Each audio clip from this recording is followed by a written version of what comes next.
Ngritja dhe aplikimi një programi kombëtar për trajnimin e mësuesve në shkenca dhe në teknologji për të rritur nivelin profesional të tyre është prioritet i qeverisë shqiptare. Një gjë e tillë është bërë e ditur nga Ministri i Arsimit dhe Sportit Ogerta Manastirliu gjatë një bashkëbisedimi me mësuesit e gjimnazit Petronini Luarasi në Tiranë. Ajo që ne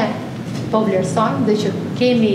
një prioritet kombëtar është ngritja dhe aplikimi më tej një programi kombëtar të trajnimit për mësuesit në shkenca dhe në teknologji. Ministria Manastirliu tha se programi kombëtar i trajnimit të mësuesve do të jetë me 2 faza, ku do të përfshihen mësuesit e shkencave dhe mësuesit etik, dhe më pas ky program kombëtar do të zhvillohet edhe në lëndët që janë prioritet absolut, si gjuhë, letërsia dhe lëndë të tjera. Gjatë këtij takimi, Ministria Manastirliu ka dhënë lajmin e mirë për të gjithë mësuesit e arsimit parauniversitar, të cilët do të kenë rritje domethënëse të pagave me buxhetin e ri. Patjetër që në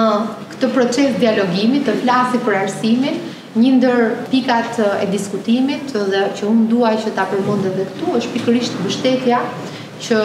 ne si Ministri i Arsimit dhe Sportit do të bëjmë për mësuesit tanë për vitin 2024, ashtu sikurse ne e kemi premtuar, do të kemi rritje të pagave për mësuesin. Ministri i Arsimit dhe Sportit Ogerta Manastirliu u ndal edhe tek administrimi i procesit të maturës shtetërore. Ajo tha se testet paraprake të maturës do të fillojnë që në muajin dhjetor, duke vendosur theksin tek rezultatet e provimeve, të cilat do të jenë vendimtare për hyrjen dhe pranimin e nxënësve në universitete.